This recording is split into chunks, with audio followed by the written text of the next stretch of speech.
नमस्कार दोस्तों, स्वागत है आप सबका एक बार फिर से राइस स्मार्ट के यूट्यूब चैनल में। सुबह 10:15 में मैं हिमांशु यादव आप सबके समक्ष हाजिर हूं दंगल सीरीज में, जो कि एसएससी CHSL के लिए बहुत इंपॉर्टेंट है। डिस्कस करेंगे आज बहुत सारे क्वेश्चंस पर, बहुत सारे टॉपिक क्लियर करेंगे। जो भी क्वेश्चन आएगा उसका पूरा का पूरा ऑपरेशन करके इस सेशन को आगे बढ़ाएंगे। जी, अगर आप पहली बार जुड़े हैं मेरे साथ राइस स्मार्ट के चैनल में तो वीडियो को लाइक, चैनल को सब्सक्राइब जरूर करें और दोस्तों के साथ शेयर करें, क्योंकि कंटेंट आपको मिलेगा बेहतर, जो कि आपके CHSL एग्जाम के लिए है टारगेट और इंपॉर्टेंट।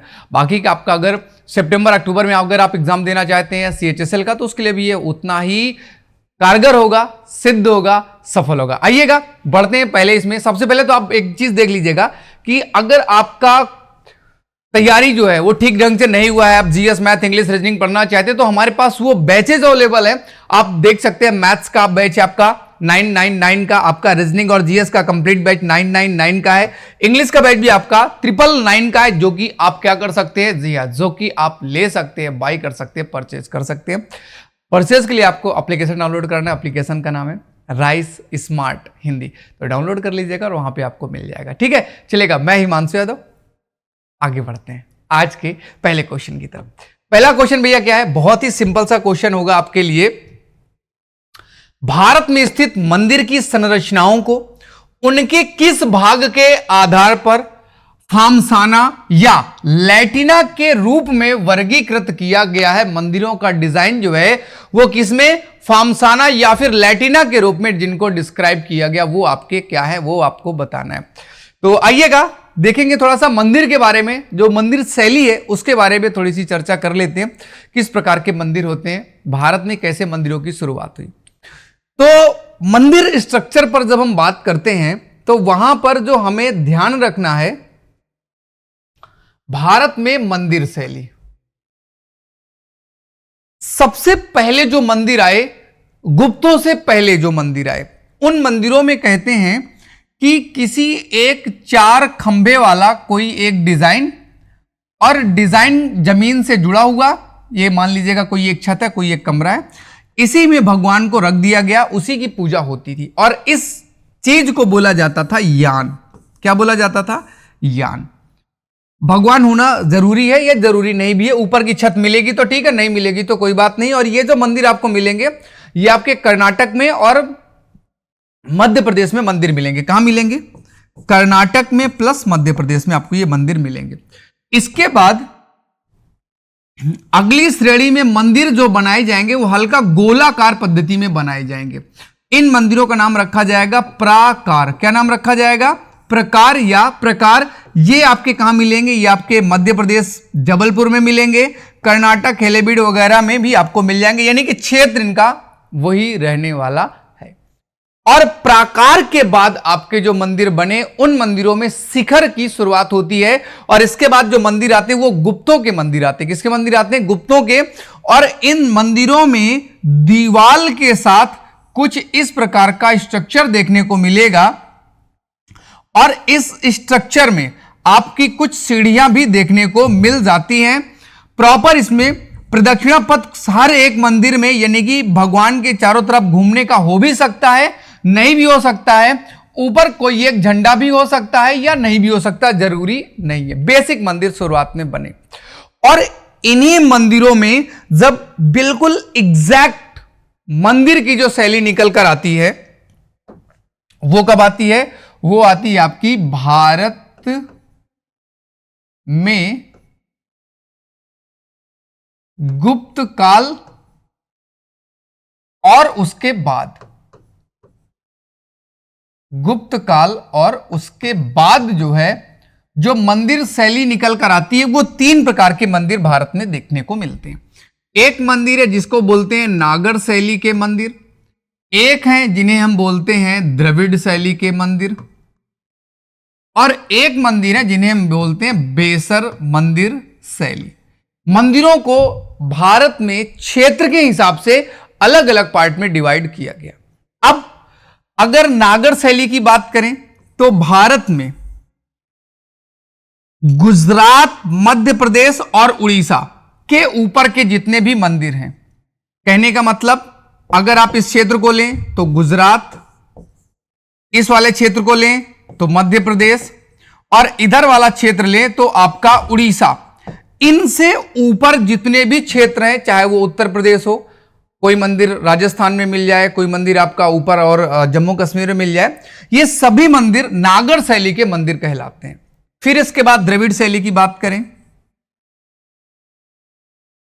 तमिलनाडु और केरल के जो मंदिर हैं, इन मंदिरों को हम क्या बोलते हैं?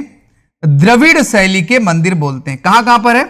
तमिलनाडु और केरल के जो प्रमुख मंदिर हैं वो द्रविड़ शैली के हैं। कुछ मंदिर कर्नाटक के भी मिलेंगे जो कि द्रविड़ शैली के होंगे। अब इसके बाद अगला बचा बेसर शैली। बेसर शैली का मतलब होता है कि ऐसे मंदिर जिनमें नागर शैली प्लस आपका द्रविड़ शैली दोनों का मिक्सचर हो जाएगा। नागर और द्रविड़ दोनों के मिक्सचर, और ये आपको भारत में विशेषता जो मिलेगा, महाराष्ट्र और कर्नाटक तेलंगाना के जो मंदिर होंगे, आंध्र प्रदेश के जो मंदिर होंगे, उनमें इस स्ट्रक्चर के मंदिर देखने को मिलेंगे।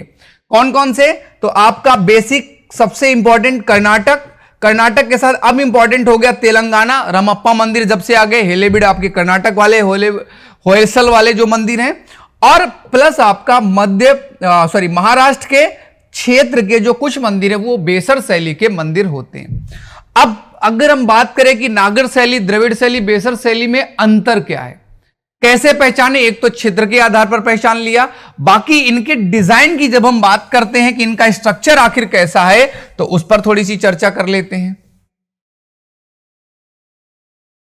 अगर हम बात करें नागर शैली के बारे में कि नागर शैली के मंदिर कैसे बनेंगे, तो याद रखेंगे नागर शैली के मंदिरों का जो डिजाइन होगा वो सबसे नीचे आपको एक स्ट्रक्चर बनाया जाएगा जिसे बोलेंगे जगती या प्लेटफॉर्म, और इस प्लेटफॉर्म पर मंदिर कुछ इस तरह से आपके बनाए जाते हैं। धीरे धीरे धीरे धीरे ऊपर आपके उठते हैं। सबसे ऊपर आपका एक जगह पे स्ट्रक्चर होगा, मतलब आमलक बोलते हैं। फिर उसके बाद हो सकता घड़े हों, और घड़े के बाद आपको क्या देखने को मिलेगा? झंडा देखने को मिलेगा। लास्ट में मंदिर की जो शुरुआत होगी, मंदिर की शुरुआत में आपके पिलर भी देखने को मिलेंगे, कंप्लीट दीवारें आपकी होंगी, और इसी में आपके भगवान जी यहां पर मेन मंदिर में होंगे, और भगवान के चारों तरफ घूमने के लिए प्रदक्षिणा पद होगा, यानी कि चक्कर लगा सकते हैं। इस क्षेत्र को हम बोलते हैं आमलक, मतलब कि शिखर टाइप का क्षेत्र होगा जहां से हल्का सा मंदिर में उभार आएगा और फिर वो सीधे नीचे चला जाएगा। एग्जाम्पल अगर हम मंदिरों का देखें तो उड़ीसा में आपको लिंगराज मंदिर देखने को मिल जाएगा, कोणार्क का सूर्य मंदिर देखने को मिल जाएगा, मध्य प्रदेश में खजुराहो के मंदिर, कंदरिया महादेव का मंदिर, और आपके एलोरा वगैरह के कुछ मंदिर मिल जाएंगे। प्लस अगर आप गुजरात में आएंगे तो सोमनाथ का मंदिर ऐसी शैली के प्रमुख मंदिरों में से हैं। द्वारिकाधीश का मंदिर भी नागर शैली में ही बनाया गया। ऊपर के जितने मंदिर आपको यूपी वगैरह में मिलेंगे सब नागर शैली में, इवन राम मंदिर भी नागर शैली मंदिर में ही बनाया जा रहा है। फिर इसके बाद अगली जो इसमें स्ट्रक्चर होगी, अगली स्ट्रक्चर होगी, एक और खंड बना होगा जो कि आपका क्या कहलाएगा? जो कि महामंडप कहलाएगा। और इसके बाद अर्धमंडप या आगे अगर और मंडप हैं तो आपके नृत्य मंडप, और इसके बाद आपका गेट बना होता है। इस तरह से मंदिर बनाए जाते हैं। मंडप, अर्धमंडप, महामंडप या महामंडप, मंडप, नृत्य मंडप, इस तरह से क्रम में होते हैं। जितने ज्यादा वहां पे कमरे होंगे उसी हिसाब से उनके नाम अलग अलग होते हैं। तो ये आपका नागर शैली के मंदिर है। नागर शैली के मंदिर पंचायतन शैली पर होते हैं, यानी कि इसके साथ कुछ और मंदिर भी उसी जगह पर आपको देखने को मिल जाएंगे। ये मंदिरों का डिजाइन होगा, और इन मंदिरों को हम क्या बोलते हैं? इन मंदिरों को हम बोलते हैं पंचायत शैली के मंदिर। अच्छा, चार दीवारी की कोई जरूरत नहीं है कि किसी गेट से इनको बंद किया गया हो, ऐसा कोई जरूरी नहीं है। इसके बाद नंबर आता है द्रविड़ शैली का। द्रविड़ शैली में क्या होता है? आपका मंदिर इस तरह से शुरू होगा, पहले पिलर में, फिर थोड़ा सा दूसरी मंजिल आपका बनेगा, फिर इसके बाद तीसरी मंजिल बनेगा, फिर चौथी मंजिल, फिर पांचवी मंजिल, फिर छठी, और फिर फाइनली आपके कंप्लीट हो जाएगा। झंडे वगैरह का कॉन्सेप्ट इसमें बेसिकली नहीं होता है। जैसे यहां पर ये घटते घटते जाएगा तो यहां पे तेजी से घटते हुए आपका जाएगा, कई मंजिला होंगे, यहां पे प्रमुख भगवान होंगे। स्ट्रक्चर जमीन से बनाया जाएगा और इस मंदिर में इस तरह के और इसके सहायक मंदिर नहीं होते। हां, ये मंदिर जिस जगह पर भी बनाया जाएगा उस जगह को चारों तरफ से घेरा जाएगा चारदीवारी से। इसे हम क्या बोलेंगे, एक गेट के साथ, जैसा मंदिर होगा वैसा ही इसका एक गेट का भी स्ट्रक्चर बनाया जाएगा और इस गेट के स्ट्रक्चर को बोलते हैं गोपुरम। क्या बोलते हैं? गोपुरम। इस गेट से आप अंदर इंटर करेंगे, आपको अंदर तालाब भी मिल जाएगा। हालांकि नागर शैली में भी तालाब अक्सर देखने को मिल जाता है। इसे विमान मंदिर के नाम से जाना जाता है, विमान मंदिर। और इसमें से आपके जो मंदिर देखने को मिलेंगे, जैसे मीनाक्षी मंदिर, जैसे बृहदेश्वर मंदिर, तंजौर का जो सबसे बड़ा भारत का विशाल मंदिर है, जैसे रामेश्वर का भगवान श्री राम का मंदिर, ऐसे साउथ के जो मंदिर हैं, पदक्कल के मंदिर, ऐसे बहुत सारे मंदिर हैं साउथ में। वे सभी बड़े विशाल मंदिर, शोर मंदिर हैं, तट मंदिर जिनको बोलते हैं। आपके क्या बोलते हैं, तमिलनाडु में मामल्लपुरम के जितने भी यूनेस्को की धरोहर में हैं, वे सभी द्रविड़ शैली के इसी में बने हुए हैं। फिर कर्नाटक में होयसलेश्वर के जो मंदिर हैं वो बेसर शैली के हैं। उसके मंदिर क्या होंगे, उस मंदिरों का जो डिजाइन होगा, नीचे का डिजाइन तो नागर शैली का लेंगे और नागर शैली के बाद ये वाला स्ट्रक्चर उठा के नागर शैली वाले में इसमें पुट कर देंगे। नीचे का नागर शैली और ये वाला स्ट्रक्चर भी इसमें ऐड कर देंगे। ऐसे 2-3 खंड बेसर शैली में मंदिर के देखने को मिलेंगे। यहां एक ही मंदिर का खंड होता है, वहां पर 2-3 खंड में बनेगा मंदिर इस तरह से, और इसमें ऊपर का स्ट्रक्चर जो है वो द्रविड़ शैली से कॉपी किया जाता है। तो अलग अलग हैं, बट इन दोनों का मिक्सचर वहां पे। भगवान एक ही है। भगवान कौन से मिलेंगे, या तो भगवान मिलेंगे विष्णु जी या तो मिलेंगे शंकर भगवान। और मैक्सिमम मंदिर देखे जाएं तो आपके शंकर जी के मंदिर ज्यादा हैं हिंदुओं में। बाकी जैन धर्म के भी मंदिर हैं, बौद्ध धर्म के भी मंदिर हैं, और सिखों में भी अपने गुरुद्वारे होते हैं और बहुत सारी मस्जिदें हैं। सबका स्ट्रक्चर, सबका डिजाइन लगभग इसी प्रकार से ऊपर उठता हुआ जाता है। ओके, शंकर जी के बाद आपको विष्णु जी के मंदिर देखने को मिलेंगे। विष्णु जी के थोड़े से मंदिर कम हैं, बट हैं, पर्याप्त हैं। और देवी जी के भी मंदिर बहुत सारे हैं, हनुमान जी के भी मंदिर बहुत सारे हैं। फिलहाल वीडियो आप लोग देख रहे हो, कमेंट करके जिस भी भगवान की पूजा करते हैं उसका नाम जरूर लिखें, उसके बारे में जय जरूर लिखें, और मेरी तरफ से भारत माता की जय। खैर चलिएगा, अगला क्वेश्चन देखते हैं। अगला क्वेश्चन क्या भाई हमारे पास, नेक्स्ट क्वेश्चन, निम्नलिखित में से कौन पृथ्वी पर कार्बन का प्रमुख भंडार है? कार्बन सर्वाधिक कहां पर है? तो देखो, अगर हम कार्बन देखें तो कार्बन आता कहां से? कार्बन यानी कि जब किसी चीज को चलाने से धुआं या कालिक निकले तो उसे हम कार्बन बोलते हैं। कोई भी चीज जिसको जलाने से काले रंग का धुआं निकले, कार्बन निकले, वही है कार्बनिक पदार्थ। अगर मैं पानी को जलाऊं तो काला धुआं नहीं निकलेगा, यानी कि पानी में कार्बन नहीं होता। मैं रोटी को जलाऊं तो रोटी में धुआं निकलेगा, काले रंग की रोटी में राख बनेगी, इसका मतलब पक्का है रोटी में कार्बन होता है। मैं खुद में आग लगा दूं तो इसका मतलब मैं जलूंगा, और मैं जलूंगा तो इसका मतलब मेरे अंदर क्या है, मेरे अंदर कार्बन है। मेरे अंदर क्या है, मेरे अंदर कार्बन है। अब दुनिया की मैक्सिमम चीजों में कार्बन होता है, कुछ में हालांकि नहीं होता है। बहुत सी, जैसे नाइट्रोजन में कोई कार्बन, नाइट्रोजन को जलाओ तो कार्बन नहीं निकलेगा क्योंकि नाइट्रोजन में कार्बन नहीं होता है। हमारी धरती में लगभग 30% क्षेत्र में, कितने, 30% क्षेत्र में स्थल है, उसी में पेड़ पौधे, उसी में हम इंसान हैं, उसी में जानवर हैं। लेकिन पृथ्वी में 70% समुद्र है, और समुद्र के भीतर लोग भी रहते हैं। मतलब जीव जंतु, पेड़ पौधे, पादप, फ्लोरा फौना दोनों रहते हैं। तो चूंकि स्थल कम है, महासागर ज्यादा है, तो जाहिर सी बात है जीव जंतु भी महासागर में ज्यादा होंगे। और जब जीव जंतु महासागर में ज्यादा होंगे तो नो डाउट, इसमें कोई संदेह की बात नहीं है, कार्बन का संग्रहण भी ज्यादा कहां होगा, समुद्र के अंदर होगा। कहां पर होगा, महासागर में ज्यादा होने वाला है। ओके, चलिएगा अगले क्वेश्चन पर चलते हैं। निम्नलिखित में से कौन सा नृत्य आंध्र प्रदेश की जनजातीय लोगों के द्वारा किया जाता है? बिहू, गरबा, जावरा और डिमसा। जावरा मध्य प्रदेश का है, मटकी डांस ये भी आपका मध्य प्रदेश का है।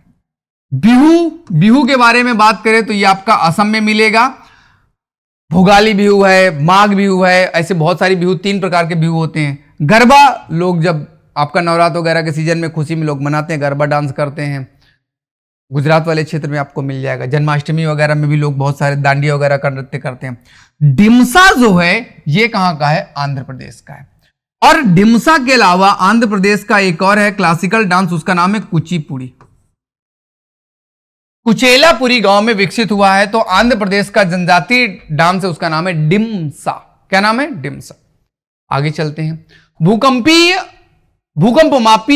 भूकंप केंद्र से किस डिग्री पर पी तरंगों के आगमन को रिकॉर्ड नहीं किया जाता, लेकिन इस पी तरंगों को रिकॉर्ड किया जाता है, इस तरंगों को रिकॉर्ड नहीं किया जाता।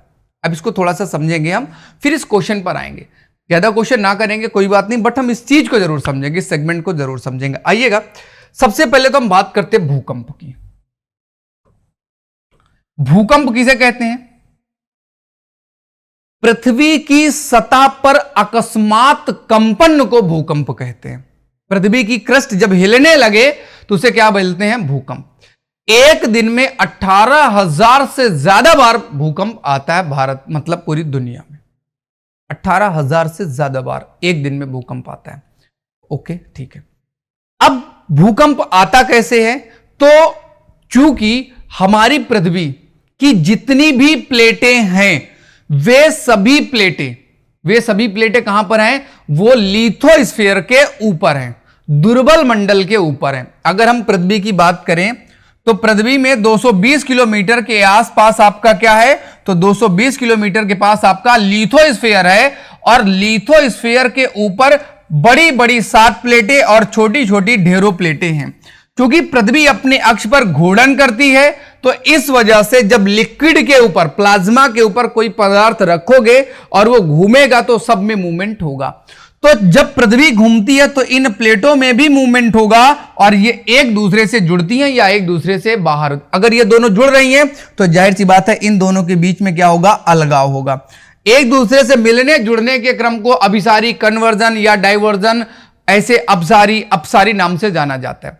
जब बड़े पत्थर आपस में टकराएंगे, जैसे मान लीजिएगा यूरेशियन प्लेट एशियन प्लेट से टकरा रही है, नॉर्थ अमेरिका वाली साउथ अमेरिका से टकरा रही है, या अफ्रीकन प्लेट यूरेशियन प्लेट से टकरा रही है, जब ये प्लेटें टकराएंगी, प्रशांत महासागरीय प्लेट से जब जापान का कोना टकराएगा, तो जाहिर सी बात है नीचे से कुछ चीज या ऊपर आएगी या कोई चीज आपस में रगड़ के क्या होगा? कंपन बनेगा। और जब कंपन बनता है तो उसे ही हम लोग महसूस करते हैं, उन वेव्स को, उन पावर को, हिलते हुए धरती को, उसे भूकंप कहा जाता है। तो भूकंप कैसे आता है? प्लेटों के संचलन की वजह से भूकंप आता है। मानव जनित भी कारण हो सकते हैं, कहीं परमाणु बम गिरा दो या बारिश ज्यादा हो जाए, भूस्खलन हो जाए, तो वो और भी कारण होते हैं। अब भूकंप की शुरुआत पृथ्वी के अंदर जिस जगह से शुरू होती है उसे हम बोलते हैं हाइपोसेंटर। क्या बोलते हैं? उसे बोलते हैं हाइपोसेंटर, जहां से शुरू होता है, यानी कि अवकेंद्र बोला जाता है। और यह पृथ्वी की सतह से गहराई के आधार पर बांटा जाता है। अगर मान लीजिएगा कि 100 किलोमीटर तक से आ रहा है तो ऊपरी वाला है, 100 से 300 किलोमीटर तक वाला है तो मध्य है, 700 किलोमीटर की गहराई से ऊपर चल के आ रहा है यानी कि बहुत नीचे गहरा भूकंप का मूल रहा है। और जहां पर भूकंप की तरंगे पृथ्वी में पहली बार टकराती हैं उसे बोलते हैं ईपी सेंटर। क्या बोलते हैं? उसे बोलते हैं अवकेंद्र। ईपी सेंटर बोला जाता है जहां पर पहली बार भूकंप की तरंगे टकराती हैं। भूकंप की तरंगों से जो ऊर्जा निकलती कंपन के रूप में बढ़ती, वही हमें कंपन कराता है। अब अगली बात, इस जगह पर भूकंप जब आएगा तो सबसे पहले आपको पी वेव्स मिलेंगी, इसके बाद आपको एस वेव्स मिलेंगी, इसके बाद एल वेव मिलती हैं। प्राथमिक तरंगे, सेकेंडरी तरंगे और लव तरंगे देखने को मिलती हैं। अगर हम काका गागा पढ़ें तो उसमें पहले शब्द दा आता है, यारा लावा सा, मतलब अगर आप ता था दाधा पढ़ोगे तो दा पहले है और पा शब्द बाद में, काका गागा वाले में। तो पहली तरंग जो पी आती है वो आपकी एक तो होता दैर्घ्य और एक होता अनुप्रस्थ। एक शब्द होता है अनुदैर्घ्य और एक शब्द होता है अनुप्रस्थ। चूंकि पा शब्द बाद में आता है, दा शब्द पहले आता है, तो प्राथमिक तरंगे अनुदैर्घ्य तरंगों की भांति होती हैं, एस तरंगे अनुप्रस्थ तरंगों की भांति होती हैं। पहली तरंग जो आएगी उसका नाम क्या होगा? पी तरंग, या भौतिक रूप में हम उसे क्या बोलेंगे? अनुदैर्घ्य। और उसके बाद जो तरंगे आती हैं उसे बोलते हैं अनुप्रस्थ। ये तरंगे कैसे पता चलती हैं? तो जब हम सिस्मोग्राफ पर ऊपर से पेन लटका देते हैं और उसमें जो डिजाइन बनकर आती है उन डिजाइन को काउंट किया जाता है, अगर थोड़ी थोड़ी आ रही है तो पहली बार जब शुरुआत हुई तो उसे पी वेव्स बोलेंगे, जब ज्यादा बड़ी वेव्स हो गई तो एस वेव्स बोलेंगे, जिन्हें मेन तरंगे कहते हैं। फिर इसके बाद जब घटने लगती है तो उसे हम लव तरंगे बोलते हैं या एल वेव्स बोलते हैं। यह सिस्मोग्राफ पर हमें पता चलता है। सिस्मोग्राफ कैसे काम करता है? पृथ्वी के अंदर थोड़ी गहराई पर एक पेन को लटका दिया जाता है जो बिल्कुल फ्री होता है और इस पर एक पेपर चलता रहता है। जैसे पृथ्वी हिलती है वैसा ही वो डिजाइन बनाता हुआ चला जाता है। कुछ इस तरह से डिजाइन बनाता हुआ चला जाता है, ऐसे ऐसे ऐसे ऐसे चलता रहता है, हमेशा चलता रहता है। तो इससे हम हमेशा काउंट करते हैं कि 18,000 बार ये भूकंप आ रहा है और इसी में इस लाइन को ड्रॉ किया रहते हैं, इसी में हम बना लेते हैं 1 2 3 4 5 6 7 8 9 10 11 12। तो जब आता है ना कि कितने लैटिट्यूड का या कितने उसका जो भूकंप आया है तो हम इन्हीं को काउंट कर लेते हैं। यहां तक आया यानी कि 1 2 3 4 5, मतलब सिस्मोग्राफ पर 5 पॉइंट का भूकंप आया। यहां पर काउंट करेंगे तो सिस्मोग्राफ पर 6 पॉइंट का।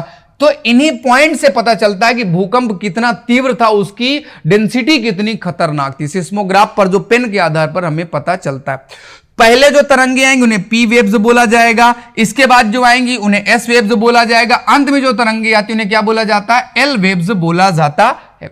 जो पी तरंगे होती हैं, जैसा मैंने पहले बताया, अनुदैर्ध्य तरंगे, ये अनुप्रस्थ तरंगे, ये ध्वनि की भांति चलती हैं, ये प्रकाश की भांति चलती हैं और इनमें एल वेव्स इन दोनों का मिक्सचर होता है।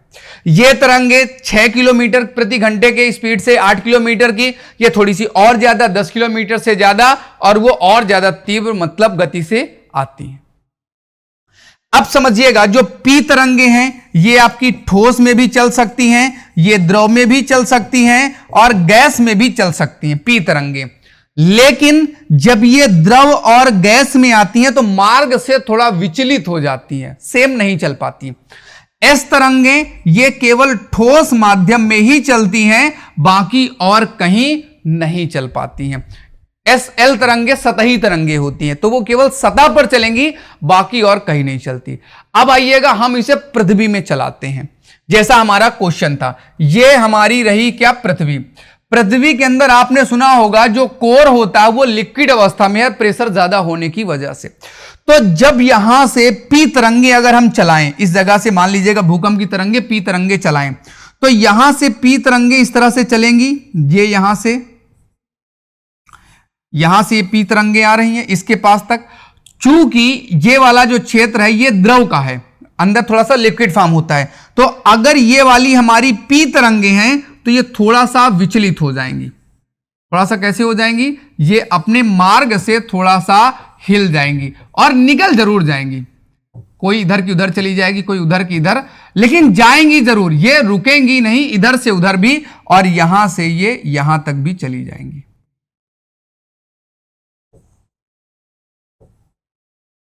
तो ये लगभग 102 डिग्री तक यहां से चला जाता है। कितना? 102 डिग्री के आसपास तक चला जाता है।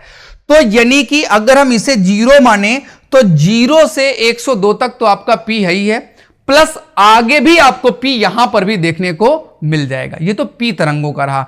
अब जहां पर पी तरंगे काउंट नहीं हुई हैं, यानी कि ये मान लीजिएगा 145 या 143, इसे भी 145 या 143, थोड़ा सा डिफरेंस रहता है। तो अगर हम देखें तो पी तरंगे जहां पे नहीं गई हैं, इस क्षेत्र में पी तरंगे नहीं हैं, तो इसे हम क्या बोलेंगे? इसे बोलेंगे पी शैडो जोन, पी छाया क्षेत्र। अब अगली तरंग हम चलाते हैं एस तरंग। चलिएगा, सेकंड नंबर आया एस का। तो एस तरंगे चलना शुरू हुई, चलती चलती गई तो यहां तक तो चली जाएंगी, कोई दिक्कत नहीं है, यानी कि यहां तक तो पहुंच ही रही है एस तरंगे। लेकिन जैसे ही इसका नंबर इसके पास आया तो यहीं से खत्म, आगे एस तरंगे नहीं जाएंगी, आगे इस तरंगे नहीं जाएंगी। तो 102 से अगले 102 तक आपका जो क्षेत्र बनेगा एस शैडो जोन बनेगा, क्योंकि लिक्विड में ये काम ही नहीं करते, लिक्विड में चलती ही नहीं है। अब अपने क्वेश्चन पर आते हैं, और हमारा क्वेश्चन क्या था भाई? क्वेश्चन हमारा था भूकंप की तरंगे। देखिएगा, ये यहां से चली तो ये वाला ये जो स्ट्रक्चर है ये वाला ये पी तरंगे हैं, ये लिक्विड अवस्था में आई, कोर में थोड़ी सी मूवमेंट के साथ आ जरूर गई। तो कुल मिला के ये वाला जो क्षेत्र है यहां पर कोई तरंग नहीं है, यहां पर कोई तरंग नहीं है, इस क्षेत्र में भी कोई तरंग नहीं है। तो इसका थोड़ा सा मान लिख लेते हैं ताकि हमें याद रहे। तो ये 103 इधर भी लगभग 103 से 105 रहेगा, ठीक है, एग्जैक्ट वैल्यू नहीं है। और यहां पर 145 या 142, ये वाला कहां गया 142, या हम इसे 145 भी लिख सकते हैं, कोई दिक्कत की बात नहीं है। तो जब यहां से पी तरंगे चली तो पी तरंगे इस पूरे क्षेत्र को, ये वाला भी कवर कर रही है, ये वाला भी कवर कर रही है, और यहां भी आ रही है। अगर मैं केवल पी क्षेत्र की बात करूं तो पी क्षेत्र ये भी है, ये भी है, ये भी है, ये भी है, ये पूरा पी क्षेत्र हो गया। और पी वाला क्षेत्र आपका ये वाला भी है, ये वाला क्षेत्र भी आपका पी का ही क्षेत्र है, क्योंकि यहां से पी तरंगे निकल आएंगे, तो ये आपका पी वाला क्षेत्र हो गया। अब कहां पर पी तरंगे नहीं है, तो 103 से 142 तक पी तरंगे काउंट नहीं होंगी, ओके, बाकी काउंट होंगी। अब बात करें हम एस तरंगों के बारे में, तो एस तरंगे जब यहां से चलेंगी तो इस क्षेत्र के आगे आ ही नहीं पाएंगी, वो केवल इसी क्षेत्र पर ही राउंड करती हैं। अर्थात एस तरंगे अपने से लेकर 103 तक, अपने से लेकर 103 तक ही रहेंगी। तो जब छाया क्षेत्र निकाला जाएगा जहां पे नहीं पहुंच रही हैं, तो 103 से अगले 103 तक वो तरंगे नहीं पहुंच पाती। 103 भी मिलता है, 105 भी मिलता है, वो दिक्कत की बात नहीं है। तो कुल मिला के कह रहा है कि भूकंप केंद्र से किसी डिग्री पर पी तरंगों के आगमन को रिकॉर्ड करता है। पी तरंगे आपकी 103 तक आएंगी, प्लस 142 से 142 तक रहेंगी, ठीक है। तो ये दो क्षेत्र, एक ये वाला हो गया, एक ये वाला क्षेत्र हो गया। लेकिन इस तरंगों को रिकॉर्ड क्या कह रहा, इस तरंगों को नहीं रिकॉर्ड करता।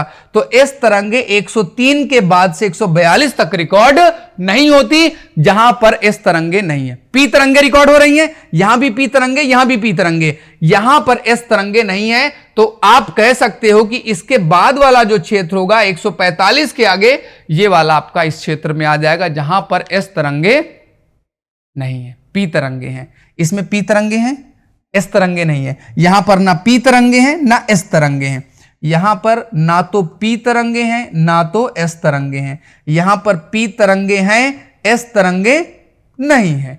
इस क्षेत्र में पी तरंगे भी हैं और इस क्षेत्र में एस तरंगे भी हैं।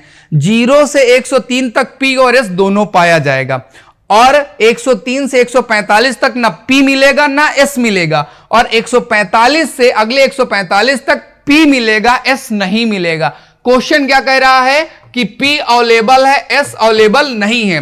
तो P और S नहीं है, यानी कि 142 या 145 जो क्वेश्चन में है, तो नियरेस्ट 145 के आगे C is the correct answer. Okay, एक क्वेश्चन और कर लेते हैं जाते जाते, चूंकि कर ही रहे तो कम से कम 5 क्वेश्चन तो कर ही ले, बट हमने आज टॉपिक जरूर क्लियर कर लिया। मौर्यों के अधीन बिक्री मूल्य का कितना भाग कर के रूप में एकत्र किया जाता था? मौर्यों के समय टैक्स जो था वो 1/10 था। वैसे कर की सबसे पहली बार जो शुरुआत हुई वो बलि नाम से आया, ये राजा को दिया जाता था। किस रूप में? क्योंकि राजा भगवान का रूप है, भगवान के लिए दिया जाता था ताकि वह कुएं की, सड़क की सफाई वगैरह का ध्यान कर सके लोगों के हित के लिए। यह खुशी में दिया जाता था, नजराने के रूप में। आगे चलकर जब उत्तर वैदिक काल आता है तो ये टैक्स इंपॉर्टेंट हो जाता है, देना जिम्मेदारी हो जाता है। शुरुआत में तो मन मुताबिक था, इच्छा है तो दो, नहीं इच्छा तो मत दो, बलि देना जरूरी नहीं था। बाद में बलि देना इंपॉर्टेंट हो गया। जब तक ऋग्वेद है तब तक जरूरी नहीं है, जब सामवेद, यजुर्वेद, स्मृतियों का समय आएगा तो आपको टैक्स देना पड़ेगा, इंपॉर्टेंट हो जाएगा। फिलहाल ऐसी व्यवस्था थी हमारे देश में। और आज के सेशन में उम्मीद करता हूं, सेशन थोड़ा सा ही था, 20 मिनट के आसपास का ही था, बट हमने जो चीजें सीखनी थी उम्मीद करता हूं आपने शॉर्ट ट्रिक एक तो सीखा होगा, अनुप्रस्थ अनुदैर्ध्य वाला क्या कॉन्सेप्ट है, और आपने सीख लिया मेरे साथ कुछ और चीजें। मुझे दीजिएगा आज के लिए इजाजत, फिर आऊंगा एक शानदार सेशन में बहुत सी चीजें आपके लिए लेकर। तब तक के लिए जय हिंद, जय भारत। और वीडियो पसंद आए तो लाइक जरूर करें।